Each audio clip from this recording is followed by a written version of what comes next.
Nonso was well known to be stubborn and headstrong because his father was a very rich politician with influence and connections even with the police force. Everyone had warned him not to urinate on the odd-looking stone located by the side of the road. But Nonso, who claimed to be an atheist and didn't believe in supernatural things, he believed that his father's wealth could save him from everything. The university which he attended organized a tour to Eke, a well-known village located in the eastern part of the country.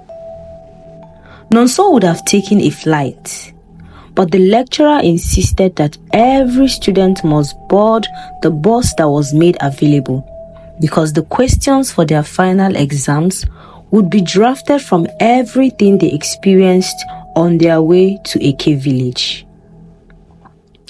The journey from their location was going to take 2 days, so they started as early as possible.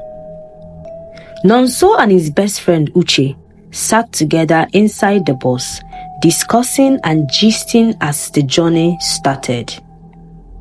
However, on the noon of the second day, the driver stopped by the roadside, close to the village that they were going to, so the students would stretch their legs and ease themselves.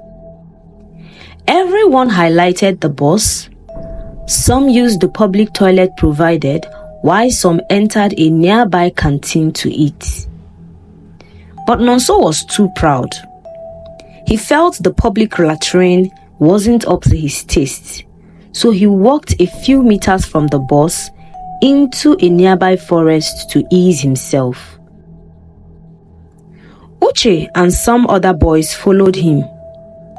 As they were about to pee in the forest, an old man appeared out of the blue. "This is a sacred forest and the resting place of Ikuku, the most wicked and vicious native doctor of this village. Spare your lives and leave here at once." The man screamed in what appeared to be a warning. The other boys quickly ran out of the forest, followed by Uche and Nonso. But when they got back to the bus, Nonso started laughing loudly. "Don't tell me you believe that old man. It is probably his farm and he doesn't want you to pee there," Nonso said. However, the other boys were not convinced. They told Nonso many tales of how dangerous this area was, but Nonso didn't believe them. Instead, he told them that he would go back into that forest and urinate, and nothing would happen to him. The other boys laughed at him and dared him to try it. Uche tried to warn Nonso that his actions may have consequences, but Nonso said to him, "I will prove to you that there is no such thing as heaven or hell, God or Satan. You guys should wager your bets on it. I am going to that forest to urinate and nothing would happen to me." The other boys came forward with some money in their hands, challenging Nonso to urinate in the forest. "Guy, if you can urinate in that forest and remain the same after 3 months, then you can keep our money," one of the boys said. Nonso laughed at them and collected their money. Then he went into the forest to urinate. Uche tried to stop him, but he pushed Uche aside. Nonso made his way into the forest. He looked around and saw an odd-looking stone with some inscriptions written on it.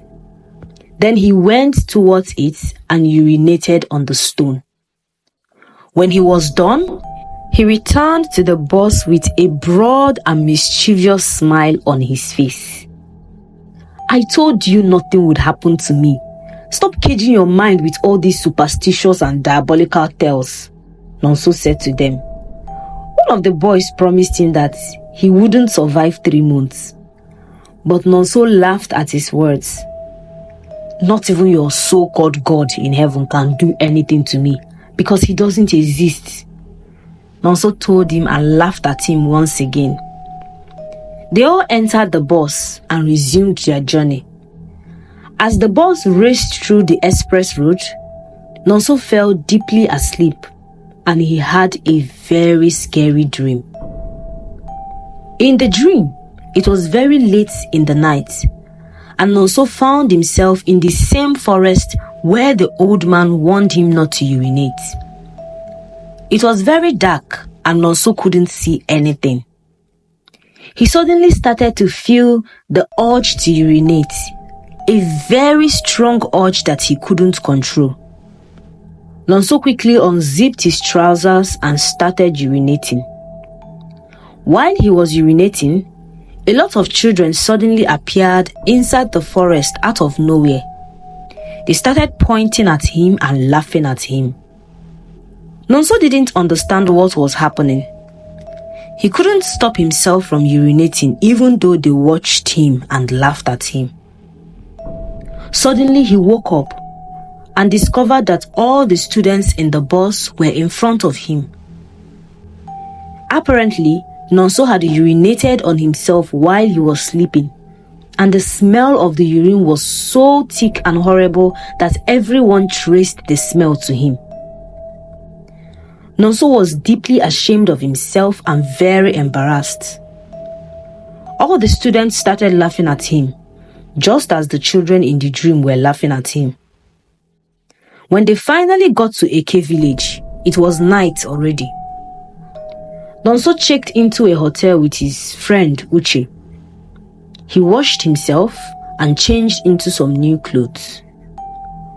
However, that night, Nonso had the same dream again, and when he woke up, he found Uche in front of him. Nonso had urinated on himself again and messed up the hotel bed. Everywhere was stinking. Nonso explained the dream he had to Uche, but Uche laughed at him. "I warned you not to urinate in that forest, but you refused. Now look at your life. Try to make sure you don't urinate the next time you find yourself in that forest," Uche advised him. But Uche's advice made no difference to Nonso's condition. When the students went on tour around Ike village, Nonso started feeling very sleepy. He went into the bus to take a short nap, but by the time he woke up, he discovered once again that he had urinated on himself. Nonso became very scared because he knew it wasn't natural. He realized his mistakes and wished he had listened to the other students when they warned him not to urinate inside the forest. In search of a solution, Nonso met one of the boys who had placed a bet with him. He went on his knees and begged the boy to assist him. I thought you don't believe in the existence of God.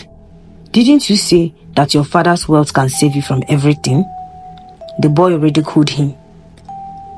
Nonso was helpless, so he couldn't say anything. He simply pleaded with the boy to help him, because it appeared that the boy was an indigene of the village.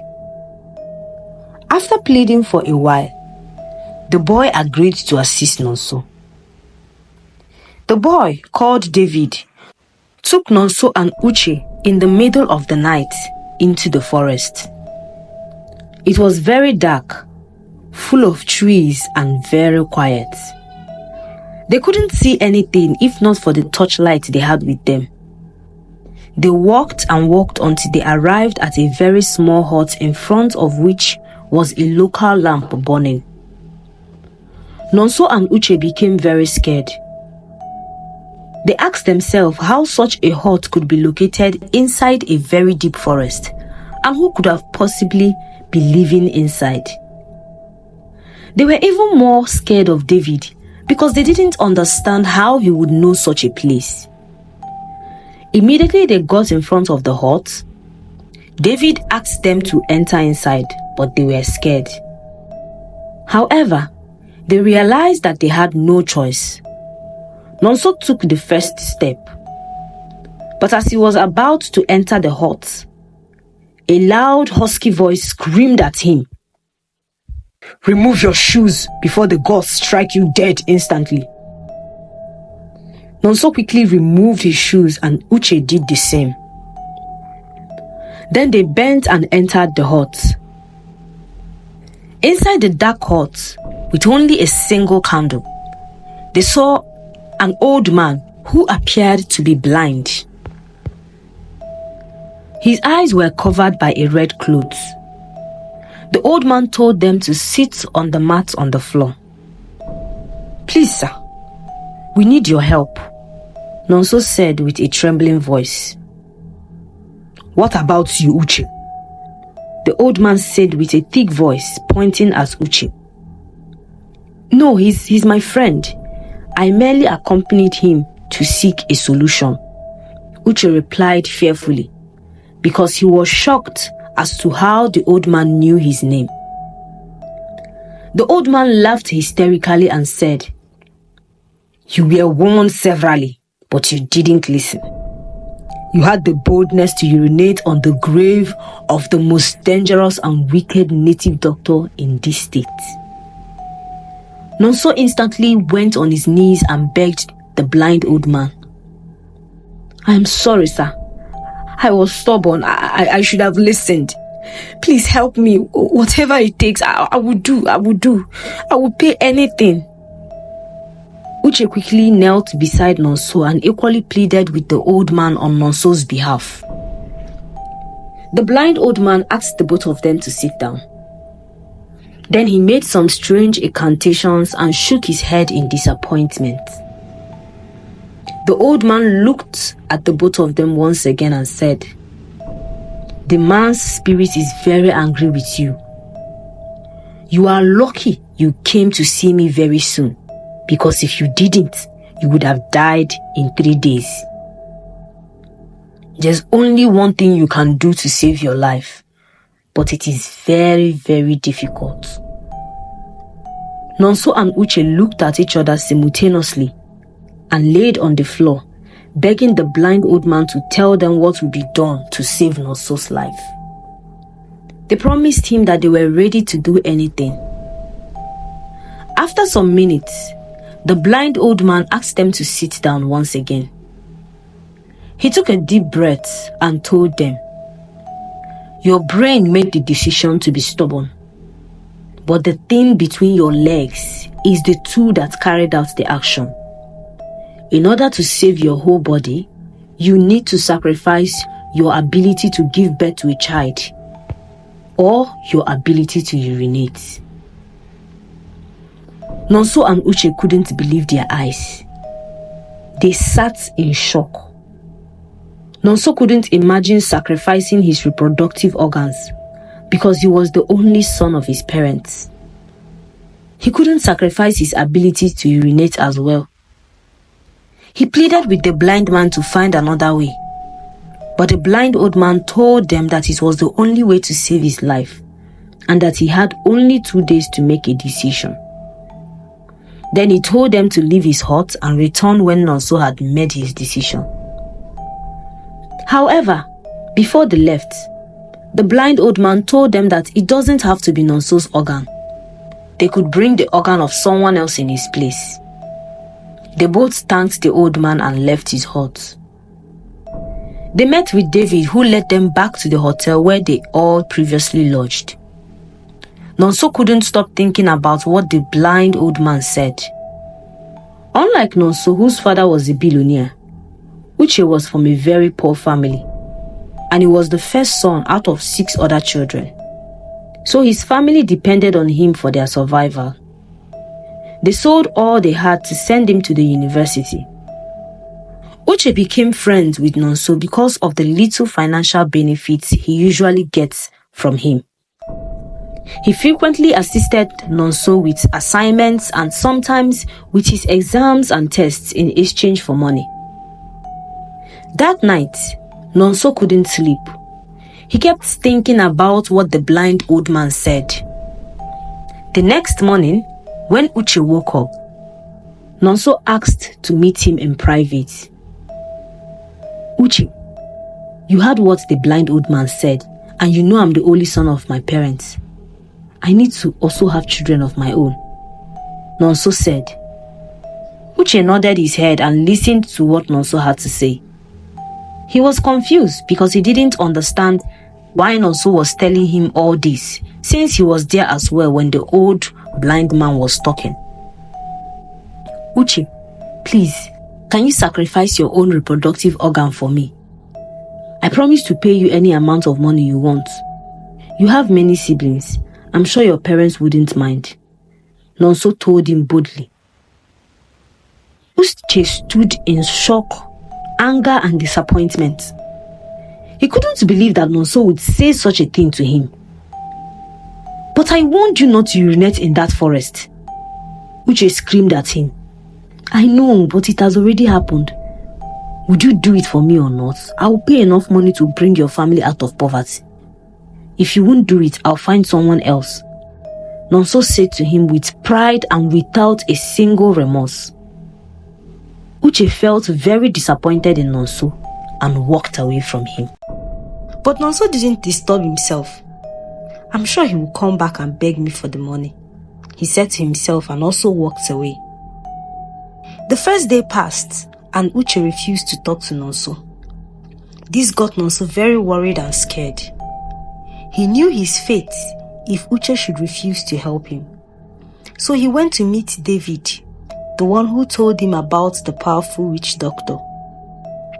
He offered David a huge sum of money to give his organs to the gods, but David bluntly refused and insulted him deeply.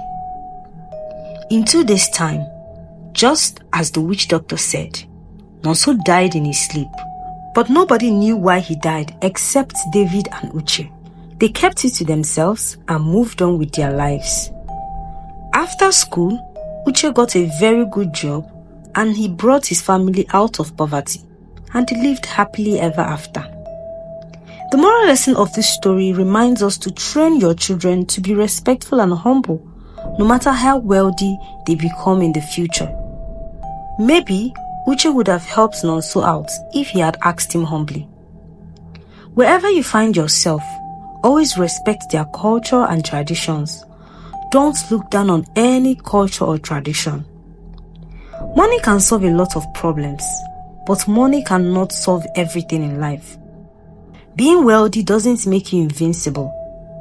If Nonso had a different mentality, he would have not urinated there even after being warned severally, because he felt he could solve every problem with money. No matter your current position, always be hopeful that tomorrow can and will be better. If Uche wasn't optimistic about his future, he would have sold his organs for peanuts.